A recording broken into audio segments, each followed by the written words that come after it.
suarit purti bo nai duem thì sen na thil ti thei na o sual na zong zong te ne vegi duem thì sen na thei na chu o chập vô chắc na sual na ne veg duem thì sen na thil ti thei na o Calvary silver na lui ban về te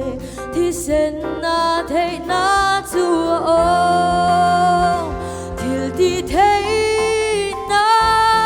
mak ta cao ma beram nu thì sen na thil ti thei na mak ta cao ma beram nu thì sen lua chua vur ai po alo var zogi duem thì sen na thil ti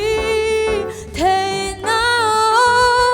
xóa sil phải thei nun na tui ani thì sen na thei na chua thil ti thei na mak ta cao ma beram nu thì sen na thil ti thei na mak ta cao ma beram nu thì sen lua chua lali xóa rong bol về tôi duem thì sen na thil ti thei na ni tin na ma fakazai duem thì sen na thei na chu thil ti thei na mak ta cao ma beram nu thì sen na thil ti thei na mak ta cao ma beram nu thì sen lua chua